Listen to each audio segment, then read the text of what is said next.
So we'll go ahead with the session. My colleagues are joining in a couple of minutes. So let's start with, so how was the last week's contents? So first we'll start with the feedback, followed by questions.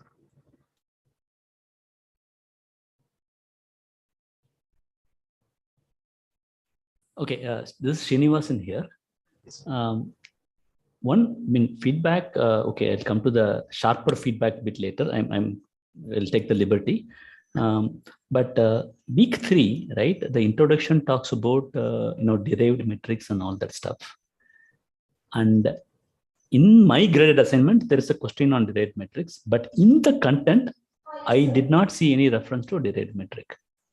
So I'm not sure whether I'm missing some lectures or I know what is a derived metric, but somehow I felt that was not covered in the content.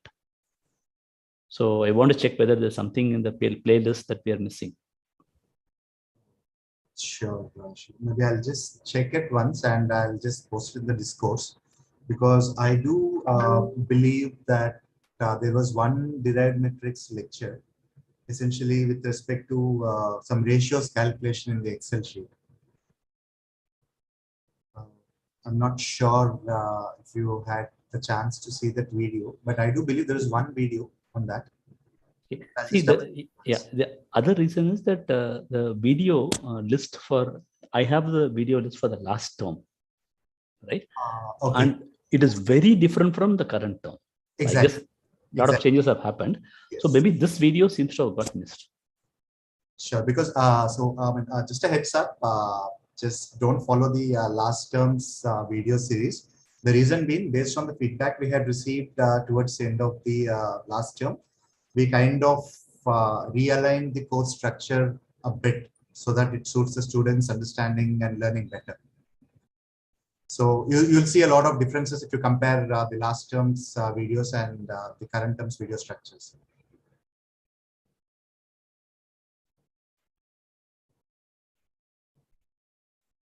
I'll just double verify that once with respect to derived metrics, because I do believe that there was one video on the ratios calculation based on the raw data in Excel. I'll just double check that once, Srinivas. Thank you. And I am sharing a franker feedback, right?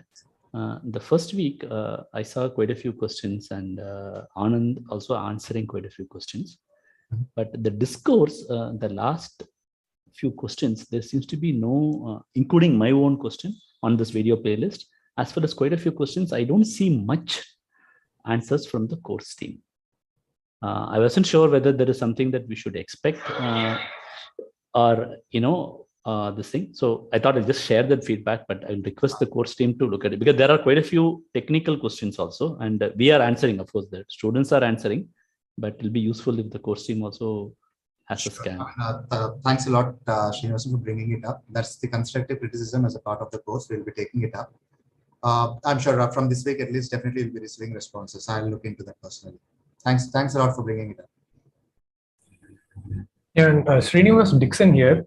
So while actually asking any technical questions, I would request you to also tag the instructors. Were the instructors tagged in those questions?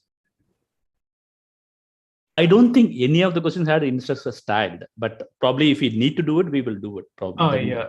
No, of course, we will try to just go through all the questions again. But because if you tag us, it will actually come up in our inbox. That will be easier for us to directly go and answer those questions. So please try to tag the instructors too. That will make things easier for us, because there are loads of questions. You don't have questions just about technical things. You have operational questions which the instructors don't handle. So it will be a little easier for us if you tag the instructors there. Please do it next time. Yeah, I'll do that. For us. Yeah, I'll do that. Yeah, sure. Thank you. Thanks, Srinivasan, for bringing that up. Thank you.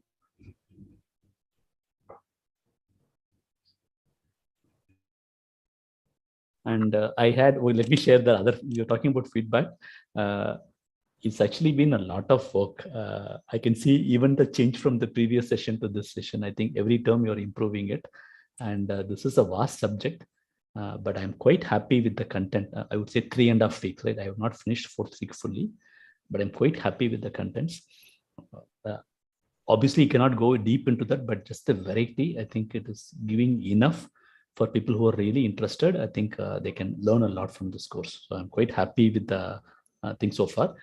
Of course, there will be comments about why this, why not that, why this, and all the stuff, but it's definitely been very, very interesting.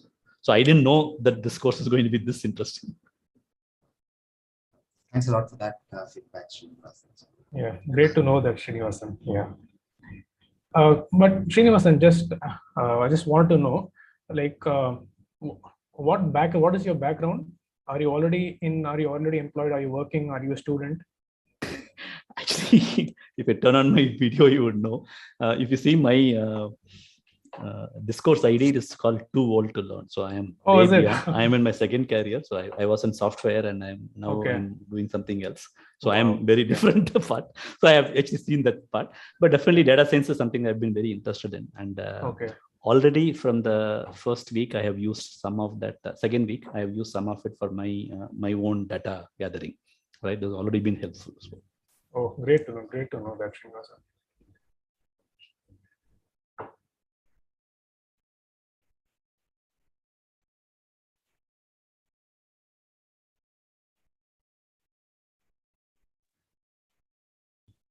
So do we have any other questions, people, based on the content this week?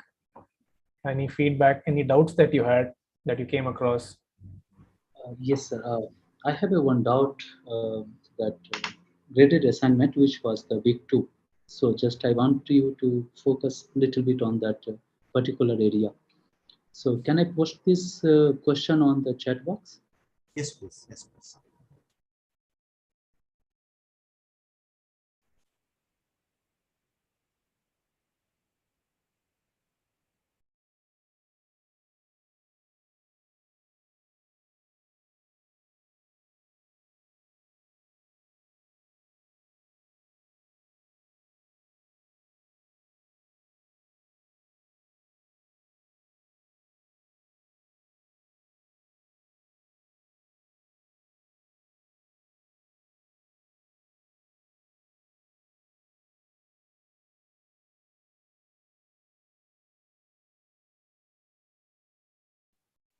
Kumar, what is the question here, Kumar?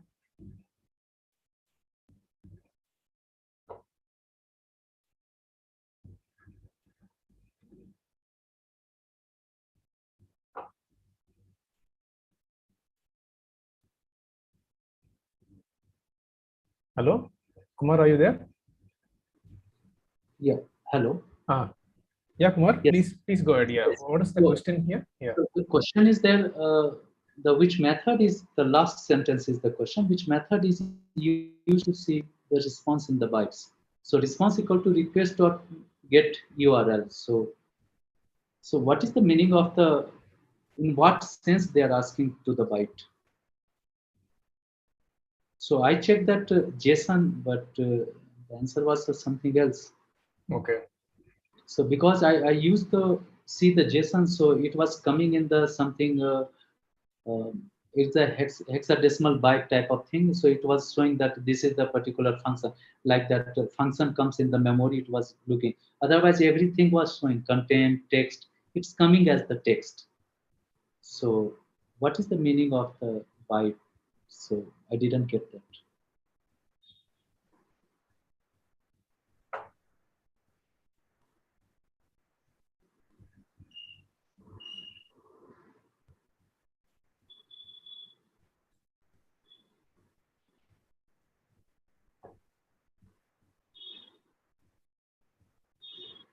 Teja, any response from you on this? No, Dixon. Okay, I think we better check with instructors who prepared this question. I'm just making a note, Kumar. I'll ask my fellow instructor to respond to you on this. Okay. So should I post in? Yeah, please post it in discourse, and you can tag us. You can tag us in that, and we'll get back to you as soon as possible, Kumar. Okay, sir. I will do it. And one general question I wanted to ask. So we are learning the scraping through this get method through the Python, as well as that um, bootstrap, the beautiful soup.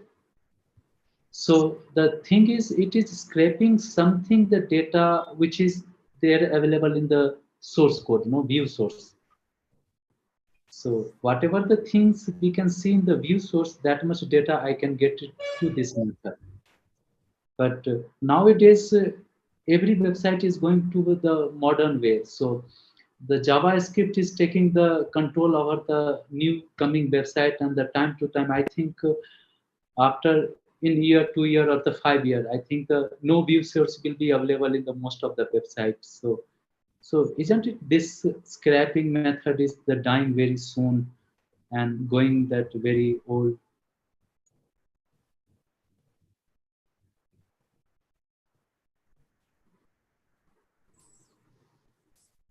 Actually, this was my question.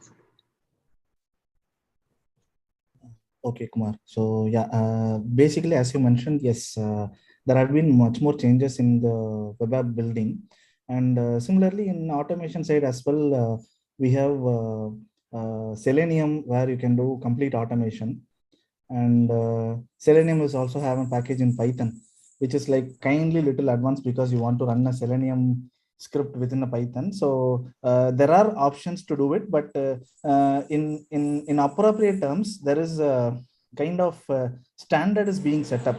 So consider if there is a website which is trying to share data, they have a standard way of sharing an API key, and then they share the data through API, where the API will have a minimum data set which you can get it for free, and beyond certain point you have to pay for the data. So I think that kind of a commercial plus standard kind of protocol is coming across most of the web applications. I think that's the standard which we are expecting to be coming up with the existing or new web applications. Whereas one way to get data is using Selenium automation. I think these are the two options which comes to my mind. Dixon, Ravi can add points if. So I have a one point here, sir. So whenever we talk the API, so it's depend on the company. Is the website provider is that providing us API or not? So I'm depending on that. So whenever I think that I want to scrap some data, so I can do myself. So if someone even didn't do particular thing like that API, they didn't develop the API, even I can scrap the data either through that scrapper request or that more advanced in the Selenium. But in the Selenium, I find sometime problem like that. Suppose some website I want to do for the long time, like that it is the whole night it is running, and I'm not going to wake up whole night. So what I do this, I set up the entire system on the remote somewhere in the cloud. So, but problem is that the Selenium to setting on the cloud, it's very hard because they opening the some new browser there. So every server or host not providing that much flexibility. I'm going to open. So whenever I open the Selenium on my computer, it is okay. So, but for in that case, I have to keep my computer open. So is there any way or the particular way where that I can put the Selenium, I can run the script somewhere on the server, so they can open the browser itself, they can log in or something? Okay, I think even with I'll first answer like how long the socket will be open and you have a connection to do a web scraping. So generally, every website have that kind of a time limitation, like timeout for any kind of handshake or the connectivity with the web portal. So the first criteria is, as you mentioned, if you're running an instance for a very long time, obviously one single instance hitting their website will definitely block that particular port. I mean, that's the actual way how this happens. And the reason why I brought in API is because there was an interesting question which the previous term students were asking, because there were certain websites which actually have a privacy or data privacy clause, where their data, although it's publicly available, they cannot use or scrape the data for commercial purposes. So there are certain security and data privacy kind of clauses which each and every website have in hand. So those who are comfortable with sharing data, they always have an API. And those who are not comfortable, they don't come upfront and share their API. which indirectly means that they are not interested in sharing their data. So again, as you mentioned, if you're trying to work on it, maybe there would be somewhere in the classes where it mentions that you can scrape the data or you cannot scrape the data. Those websites which says that you can scrape the data, they always keep it open. They don't have any restrictions on that.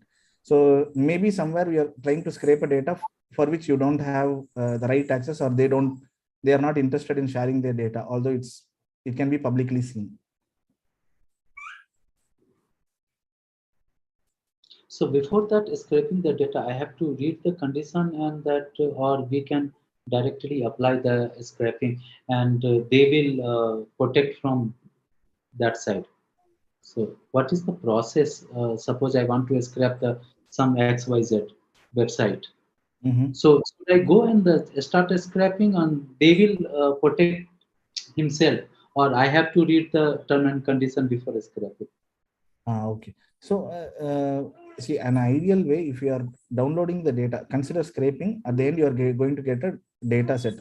If the data set you are using it for research purpose, or you are using it for your personal use, I don't think there is any legal clauses.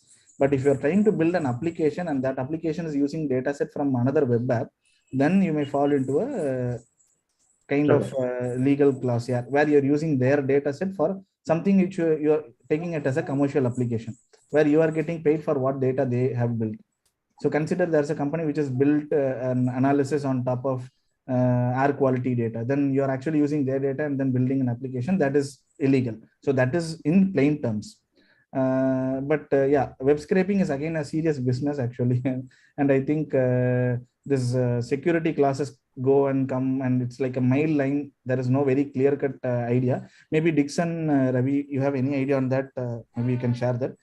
To my knowledge, it's like a gray area where you have legal classes, and there are places where you can jump in without a legal class. But if you are building a commercial application, always stick on to the legal classes. If you're not, and you're doing a research or academic purpose, I don't think you will be sued or you will get into some trouble.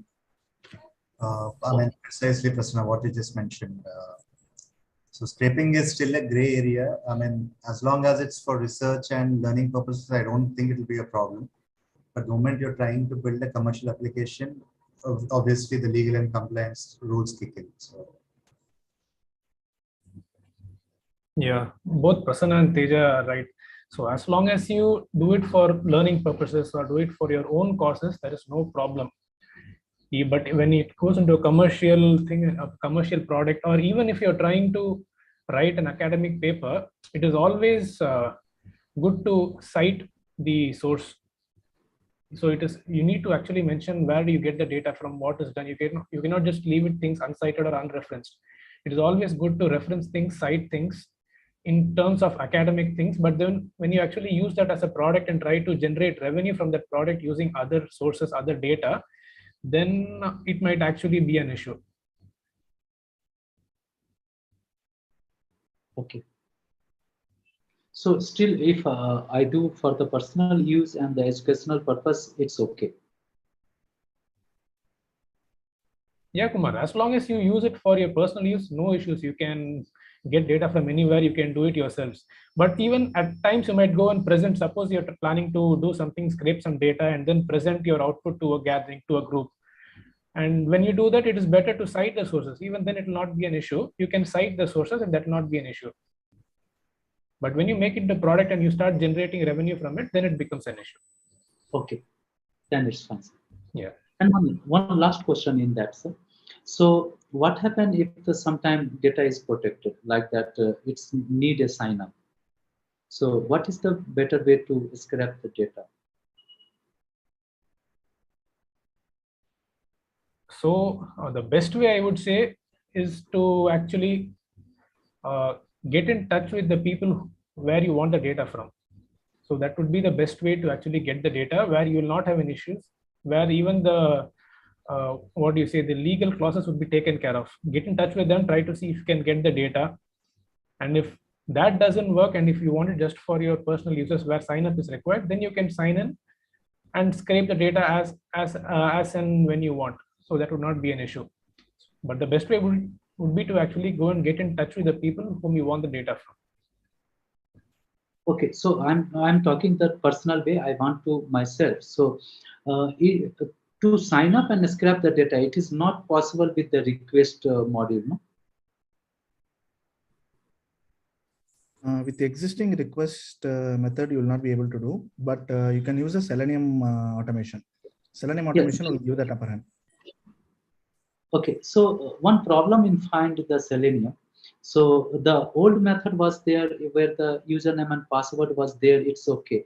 Now website is going smarter and smarter. So what they do, they put the username in the one place and the password in the another place. It's also still okay. But after that, they ask that scanner. So how to log in the scanner type of thing? Is it certainly possible that suppose I log the website in the offline and somewhere the cookies or the caching I have taken the source and I'm putting with particular bunch of the cookies in that itself in the Selenium programming I'm sending to remote. Is it possible? Okay, I think the website you have mentioned, or I mean, maybe you can share this detail over Discourse. I think we had the same question even in one of the earlier live sessions. But I believe since you can see that there are multiple roadblocks for you to carry out a data scraping, it Correct. literally means that the web application doesn't want anyone to easily scrape the data. So like Dixon and Ravi mentioned, you may have to contact the specific web application or the company or the corresponding entity, and maybe you can request on what you wanted to do with the data. I mean, that's the right appropriate way. If you can see, like as you mentioned, username is in a different I think they use like a Ajax script so that it's in a runs in it renders in runtime, so you won't be able to quickly or pre-record or pre-script all these items. So I think the best way is to connect with them, and I don't think any other existing methods will be appropriate for this solution. Yeah, Kumar, as actually rightly mentioned by Prasanna, the company is actually adding more and more roadblocks for you to not get the data, but you're trying to overcome each and every roadblock and you're trying to go and get the data. So they are actually preventing you from getting the data. That means they don't want you to take the data. So I think it's better not to take that kind of a data and get stuck up in any other issues. Okay. The best way would be to contact them, get to know if it is possible to get the data. But if you want it for your own use, you can try the methods that actually Prasanna mentioned.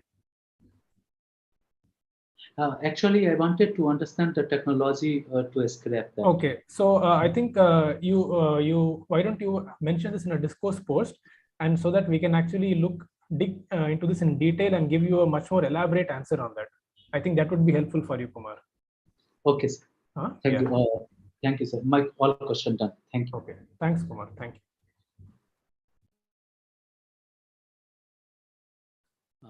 Hi, this is Srinivasan here. Just a comment, right? I think for purpose of learning, I think including possibly commercial data or what you could do, I think much of the data is available freely, right? So there is a lot that we can practice.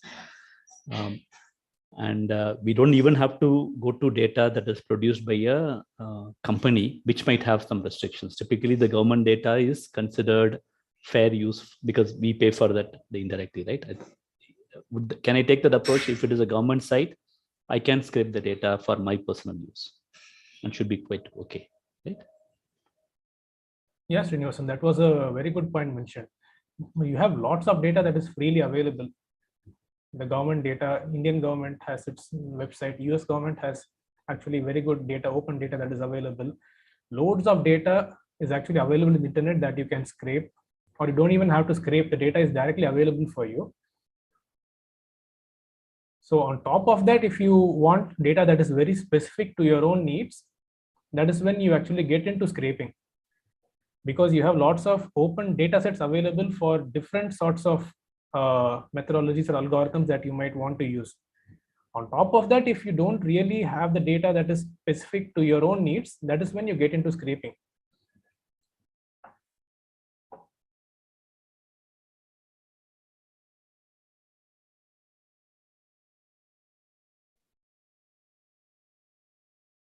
Yeah, thanks, Srinivasan, for that point. And do you have any other questions or any other discussion on this topic?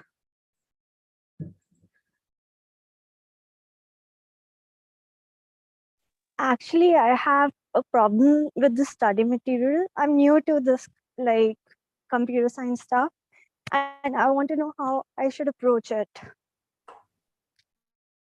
Okay, who was that? Who was that speaking? Garima here. Garima. Okay. So can you elaborate on the problems that you're facing, Garima? Like the videos, they are like way too fast for me to catch up on the concepts that are being taught. Okay. And how should I proceed with the content? Because I'm totally new to this, unlike other people. Oh, I no, feel that's not a problem. Many people are new to it. Yeah. This was also, this issue was there with many people even in the last run. So yeah, which content were you actually facing problems with? Excel content, Python content, or which part of it's the actually module? all of it, but not specifically any, but all of it. Because I don't know how to proceed with the study of this TDS course. Others I can make notes and study. Okay. But this one, I don't know how to proceed and how I should go about learning the material and practicing it. Okay. No, Garima, just think about it. Like which was the last video that you came across in TDS, and what sort of problems were you facing going through that? If you just give us an insight into that, it will be easy for us to direct you in the right way. It's basically the coding part. They're running through the code. Okay. And I don't understand why a certain code is being written the way it is. Okay. And it's basically they're running through the code so fast for me to catch up on it. That's the main problem. I'm unable to understand because the speed at which they're teaching and the prerequisites they think that I think I'm not able to catch up. Oh, okay, okay, I get it, Garima. Do the other instructors have anything to add here? Ravi, Prasanna? Srinivasan here. Can I add an unsolicited comment? Please do, Srinivasan. We are open to any sort of comment. Because maybe the instructors can, I've not asked it formally. Okay. But just last term, I did MLT and MLP. Okay. Okay. Lot of coding. Okay. And the videos, half the videos are actually walking through the code. Okay. And they said people practically begged for the collab file to be available. Okay. And the instructor team was very clear. No, you have to write the code. Yeah. Right? We are not sharing, not a single line of code was shared. You can look at the video. Okay. So I have to pass the video, look at the algorithm, try to write it, make a mistake, compare it and all that stuff. So, so there was a very clear thing that where you have to learn coding. So they said, we will not share the code. From that TDS, I mean, I'm not saying one is better, but TDS is very clear. You're learning the concept, the collab is available. So for me, it is a big refresh change from, the last term. So my feeling was that the idea is that the code is available. What the video says, if you just want to do exact same thing, that code is ready made. Right? Yeah. And if you obviously should try, so basically you should copy the code, try to do something else. Yeah. Right. And then that is it. So I thought that the coding is not a big thing at all.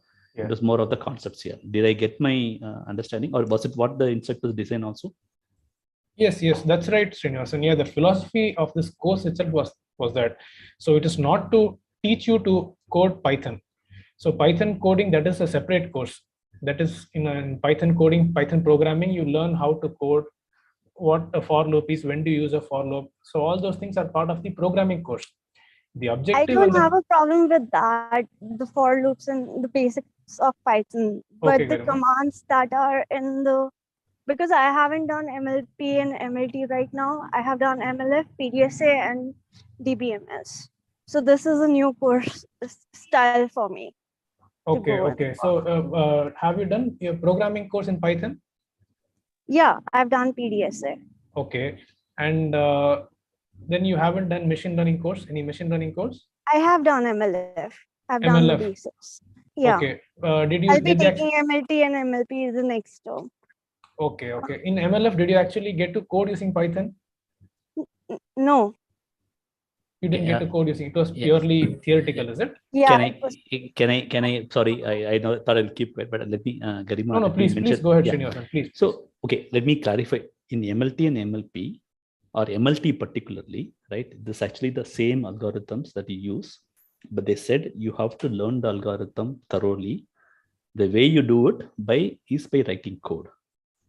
So they used to show us how to code in time, right? But we had to write the code ourselves from scratch. Not a single piece of code was shared. So that is the approach where you have to learn the code by yourself, right? I was comparing to the TDS approach. The approach here seems to be that coding is not a main thing. The idea is how to apply the code to get the data you want. So the code is shared freely. You can just take the collab and you can redo that whatever the instructor did in the video. You can just redo it in 1 minute, right?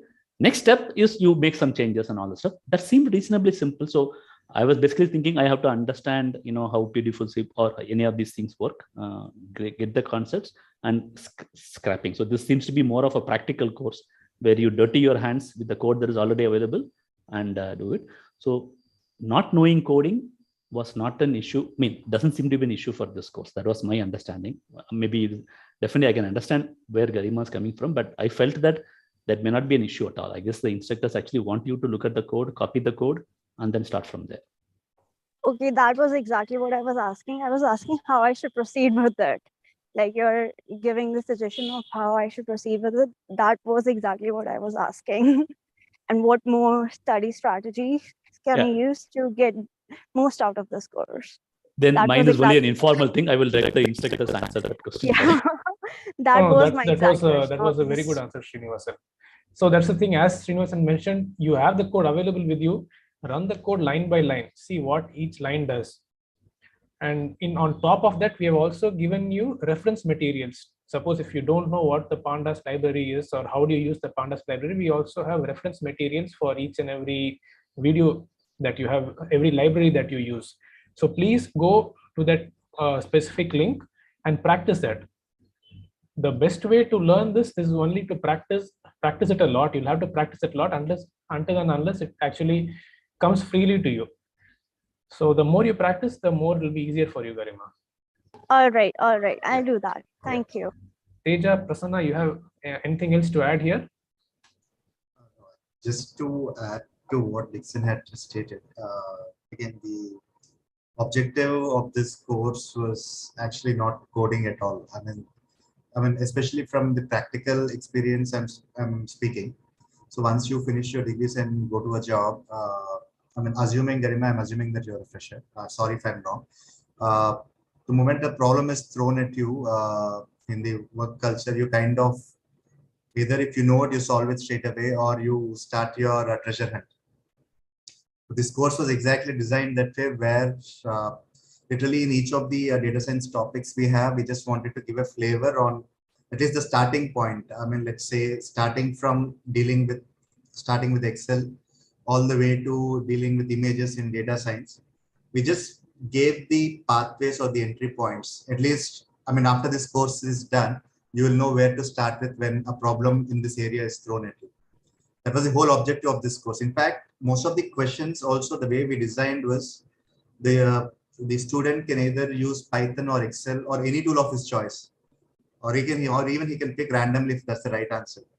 The objective was to tell them that, okay, there are multiple ways of solving this problem. You decide whichever you're comfortable with.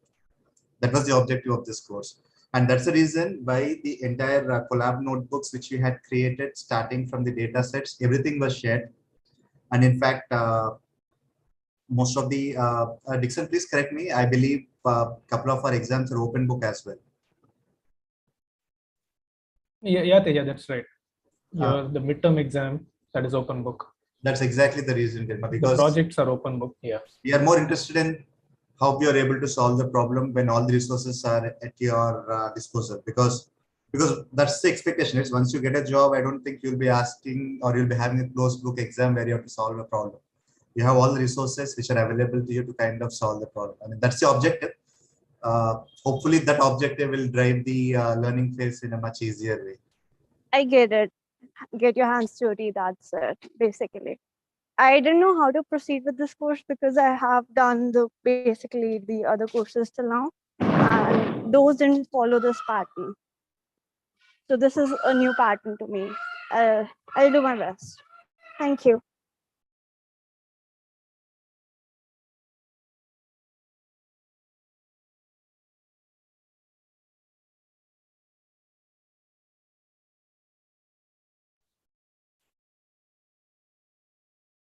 Any other questions? Any problems that you're facing with the course?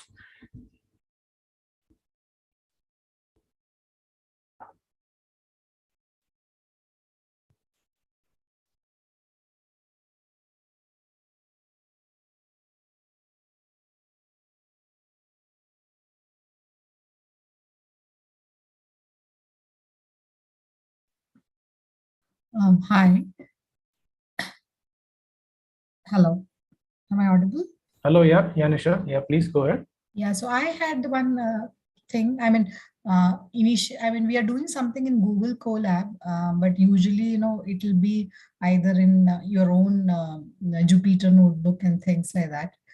So when I was trying to, in Google Colab, whatever steps has been given, it works. But when I was trying to do the scraping with trying to connect to the website using the get and those things, when I used Jupyter, I was facing an issue of, some certificate not valid. So I just wanted to check. It was saying that certification of that site which I'm trying to scrape is not valid. So, and when I was Googling out it said multiple option of adding it to the certification store and things like that. So I was just wondering if anybody has tried that using Jupyter and, has faced this problem and tried to resolve that.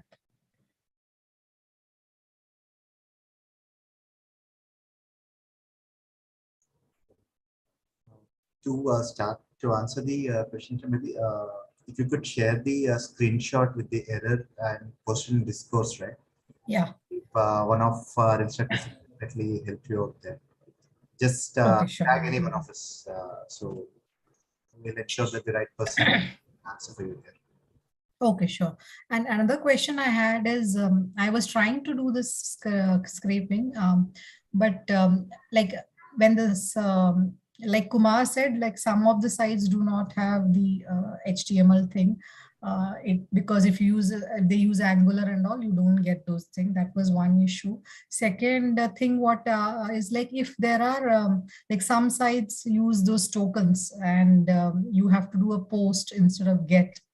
I wanted to check if, Beautiful Soup supports those kind of things, or are we supposed to look at some other tool?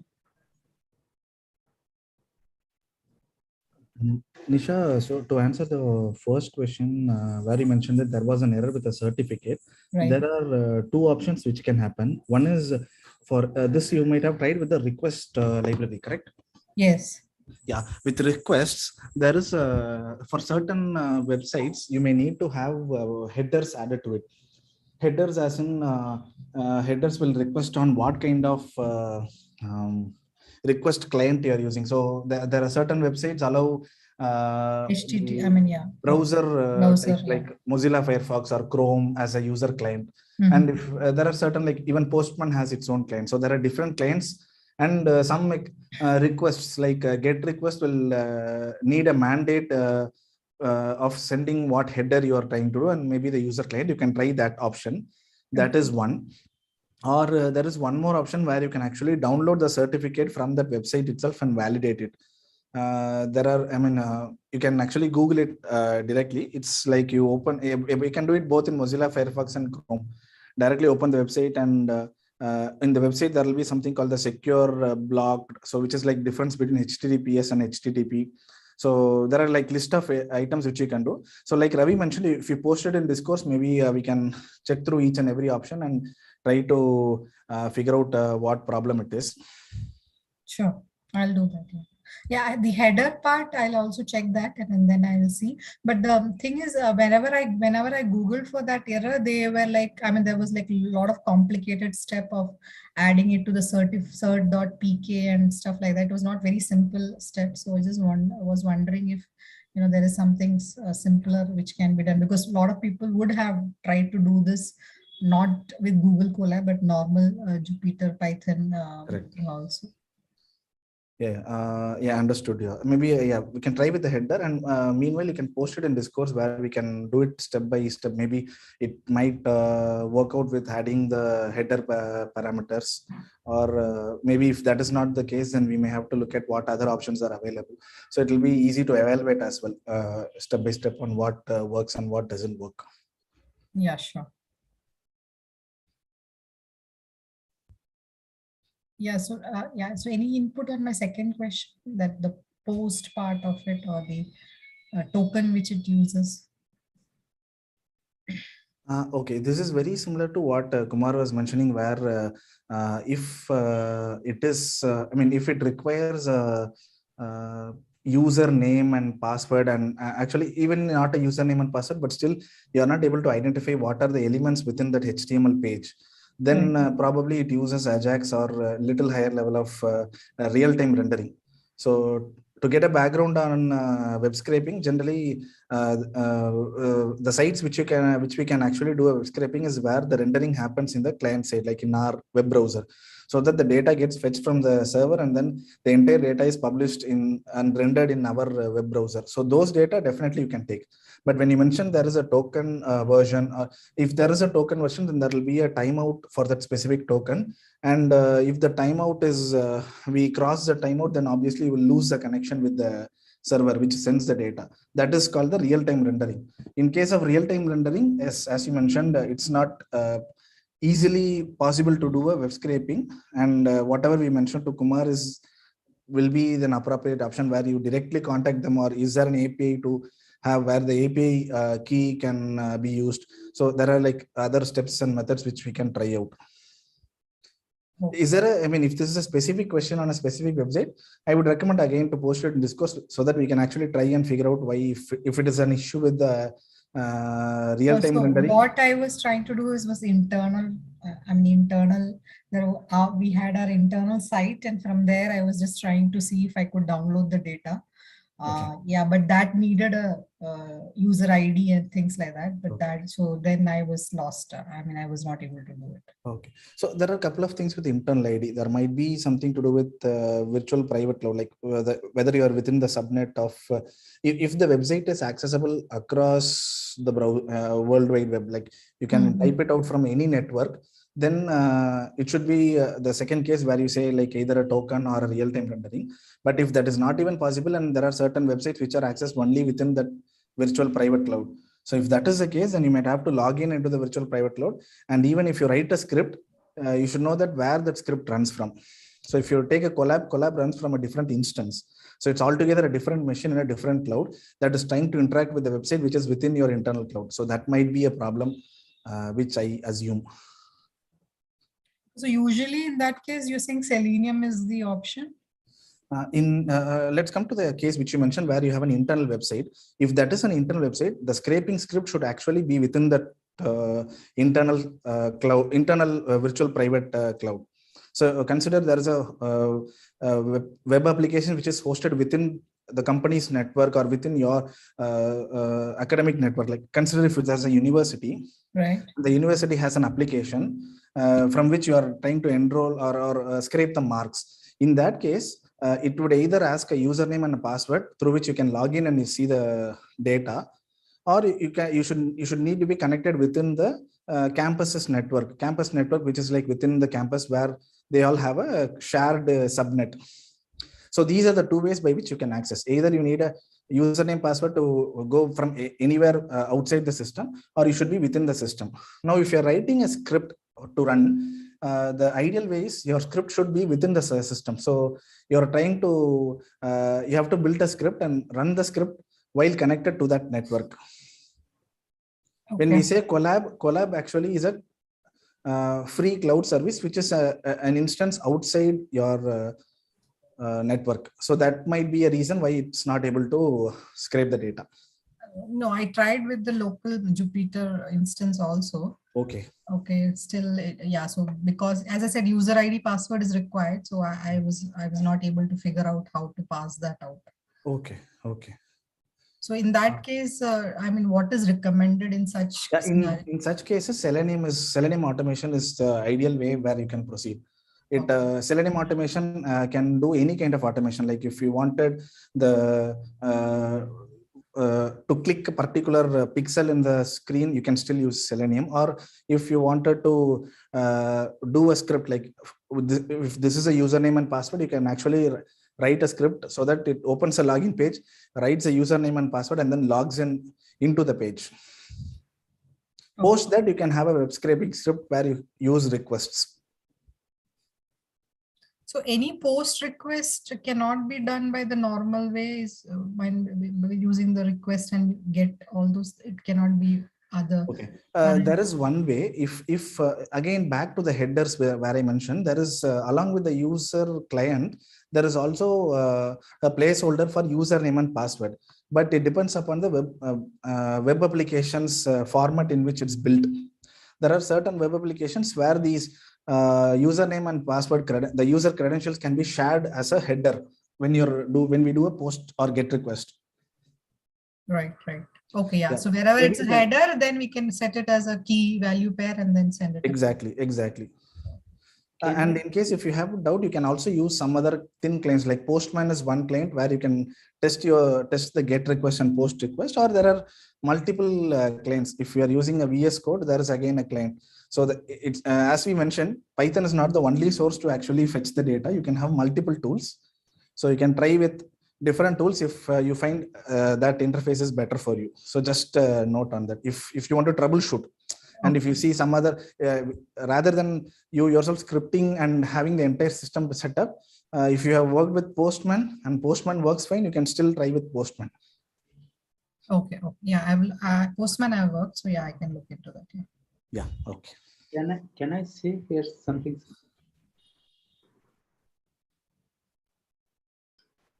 Can I tell on this point, sir? Yes, Kumar. Yes, sir. Actually, in the last Mat 2 project, I had created that post request through the Python. So where I can log in through the Python request, and I can send the post data through the request method itself. And so there was a two thing. One general login, I sent it to make that my own testing tools. For example, whenever we go to the postman, so in the what is the problem in the postman, at a time I can test one data, one idea. So suppose I made the site and I want to test it all the possibility one user can attack on the database. So I made the for user testing 27 tests. So I wrote for that Python script. So in one click I can generate the 27 possibility and they log in and they can do.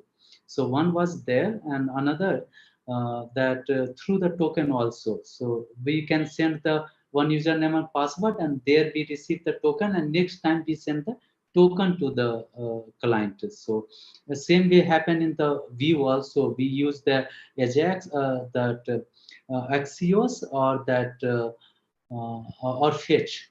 So we send that header and as well as the token also with the post request. So I did this. Just I'm writing the here the command I have written. So 1 second, yeah.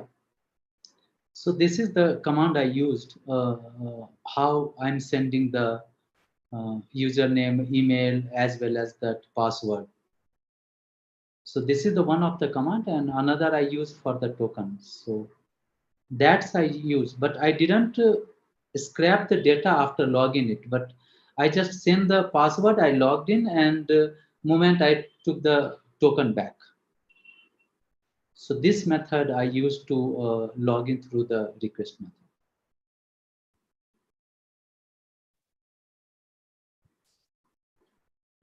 Yeah, thanks, Kumar. This will help you to log in into the, as you mentioned, if you have a login page and you want to pass the username and password as address, this is the way we can pass in. Yes.